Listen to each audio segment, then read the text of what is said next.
Today we are going to be evaluating limits algebraically, evaluating one-sided limits algebraically, and evaluating limits at infinity algebraically. So to review, I'd like to take a look at our one-sided limits graphically. So if we are approaching 2 from the right, I don't know why that's a little blurry. If we're approaching 2 from the right of this function h of x, 2 from the right would be coming at 2 from here, right? So the function is up here. So from the right we are approaching 4, so the limit is 4. 2 from the left, the function is approaching 3, so that limit would be 3.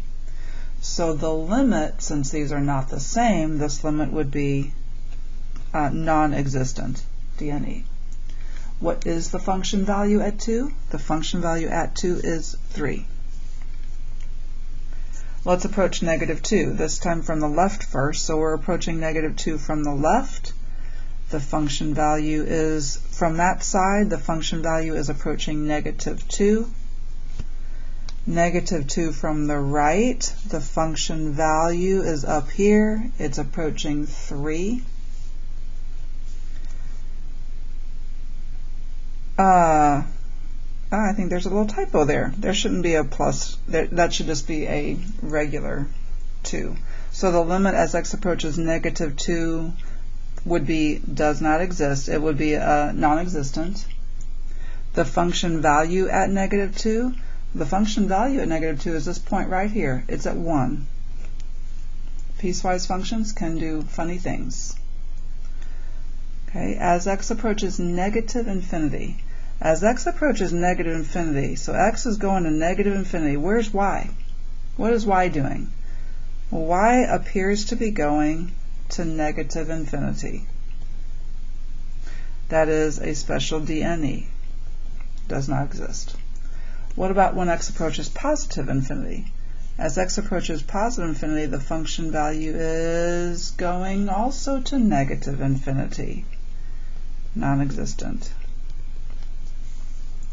Okay, so there is no horizontal asymptote that would make this limit of these limits of infinity, limits at infinity, it would make them go to a real finite number. Okay. So one-sided limits are very obvious when a graph is provided. When you want to or need to do a one-sided limit of a function whose equation is given rather than whose graph is given, it can be more difficult. So here are some helpful tips. First, just try to plug in the number as you would any limit. Okay? If you do not get 0 in the denominator, and you get a real number, not an indeterminate form, then that is your answer to the limit. So 2 from the right, we're going to begin by just plugging in 2 for x. We would get 4 minus 4, which is 0.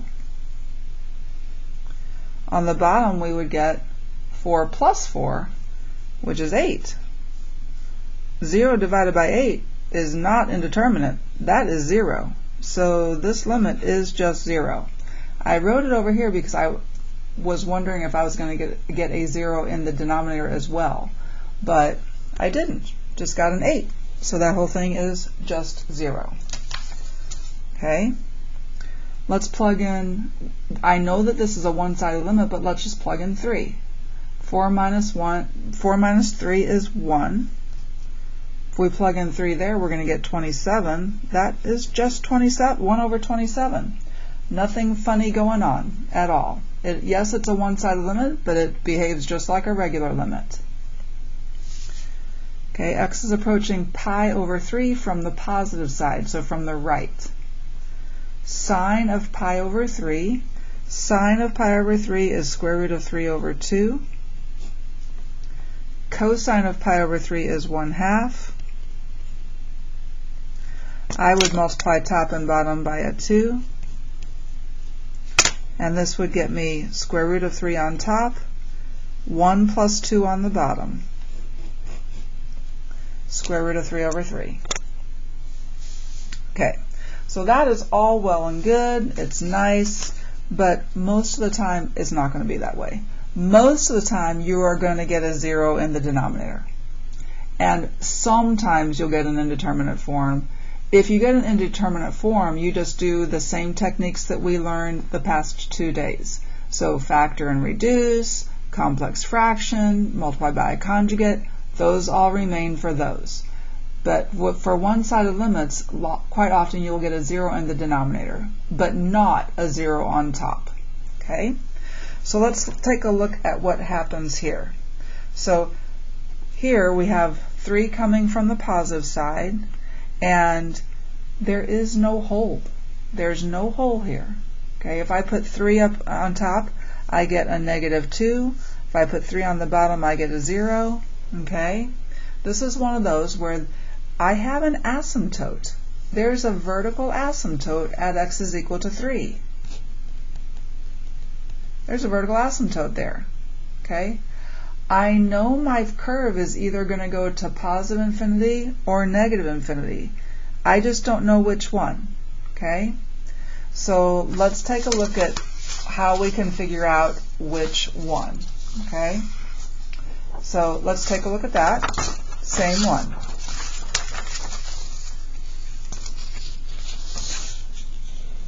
Okay, and what I just said in words is what I wrote right here in your notes. So same function. Okay, so if I'm coming at 3 from the right, okay, and there's no hole, I get 0 on the bottom but not 0 on top, so there's no hole. I know there's a vertical asymptote. Vertical asymptote at x equals 3. So I know my answer is going to be either positive or negative infinity. I know it will be. I just need to find out which one. To find out which one, we are approaching 3 from the right. We're approaching 3 from the right. So let's plug in a number that's close to 3, but on the right side of 3. So what number is on the right side of 3 that's close to 3? And don't say 4 because that's a little bit too close. Or I mean, that's not close enough. Sorry, that's not close enough. How about a 3.1? Let's plug in 3.1. Okay? Or maybe 3.01, or maybe 3.001. So just something very close to 3, but to the right of 3, so just over 3. If I do that, on top, this is still approaching -2. Nothing's going to change that. It's going to still approach -2. On the bottom, I'm getting rid of my equal to sign here for a second. Okay, so when on the bottom, 3.001 minus 3. It is a tiny number, but it's positive. This is tiny, but positive. Close to 0, but positive. Okay? I have a negative divided by a positive. So this is going to be, this limit will be negative infinity, which is a special kind of does not exist, non-existent.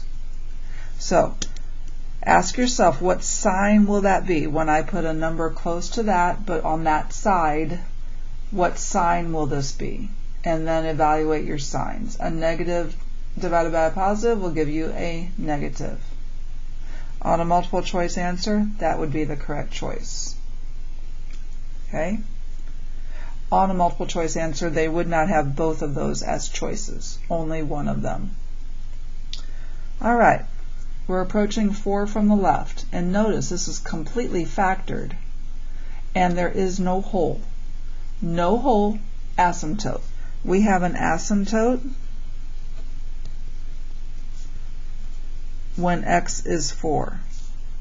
So I know my answer is going to be either positive or negative infinity. I know it will be. I just need to find out which one. To do that, we evaluate the signs. So I'm going to plug in a number close to 4, but this time it will be on the left of 4. So I need a number close to 4 but on the 4's left, like 3.999. Okay? If I do that, this is still close to 4, so that's still going to be a negative 1. This is going to be a positive 6 on the bottom. If I put this in for x, yes, it's going to be close to 0, but it's going to be negative. So it's going to be tiny but negative. So again, I have a negative divided by a negative, so this will give me a positive infinity. Positive infinity. Okay, let's do another one. We're approaching 2 from the positive side, and I look here. 2 from the positive side is going to make this piece 0. It's fully factored and there are no holes. So up on top, I'm not going to get a 0. If I plug in 2 on top, I know I'm not going to get a 0 because there's nothing up there that's going to make it a 0 when I put 2 in for x. So if I do put 2 in for x up here, I would have a 2 times a 9. 18 on top, 0 on the bottom. Okay? I know my answer is going to be positive or negative infinity. So I plug in something slightly larger than 2, maybe 2.001. Up on top, we still have 18. We still have 18. Positive 18. On the bottom, we have a positive 3 times 2 minus 2.001. That's going to be tiny, tiny but negative.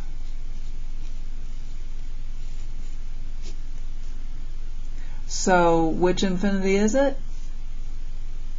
Negative infinity. So that's how you do a one-sided limit algebraically. Okay? Now I will say, sometimes you can actually, you know the graph. So I know what the graph of y equals 1 over x looks like. It does that. That's my base parent function, rational parent function. I'm approaching 0 from the left. 0 from the left is negative infinity. So I know that this is negative infinity just by knowing the graph. So if you know the graph, that might be a good way to do it, because limits graphically make a lot of sense. It's very visual. And again, if you get an indeterminate form when you do a one-sided limit, you have to go and do the techniques that we have been looking at the last couple of days.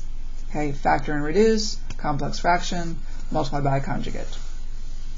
All right. Also today we're going to take a look at limits when x is going to infinity. When x is going to infinity, you have a rational function like these. You only need to consider the highest degree term in the numerator and the highest degree term in the denominator, and then reduce. Okay? And here's why. As x approaches infinity, or negative infinity, in this case, the cubic is the highest term on top. The cubic is just going to rule. These have little effect as x goes to infinity. So these can be ignored, totally ignored. In the bottom, the highest degree term is this 5x cubed, so we can ignore anything else. So this is the same thing as this limit. 4x cubed over 5x cubed. That's the same thing as that limit. These limits are equal. Okay? What can we do with these x cubes? We can reduce them.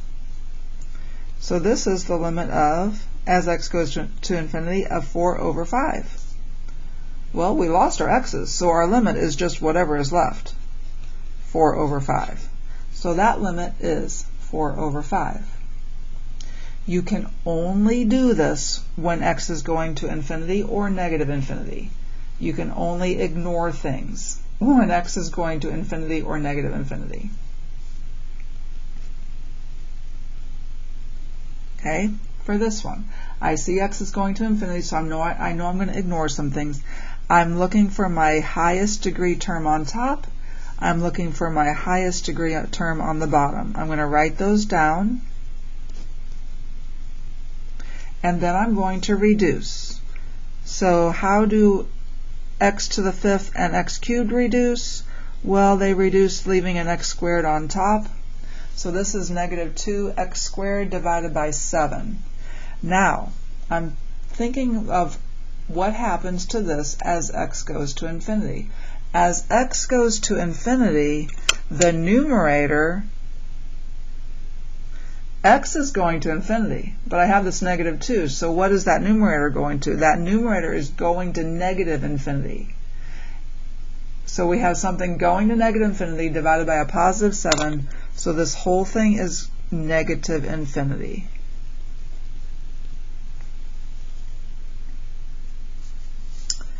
Okay, one last one.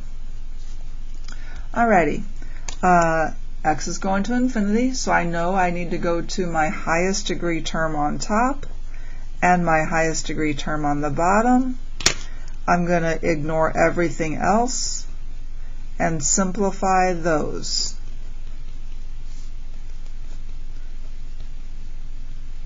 So we have a 1 on top and a 7x on the bottom when we simplify those x's. Okay? Now we let x go to infinity.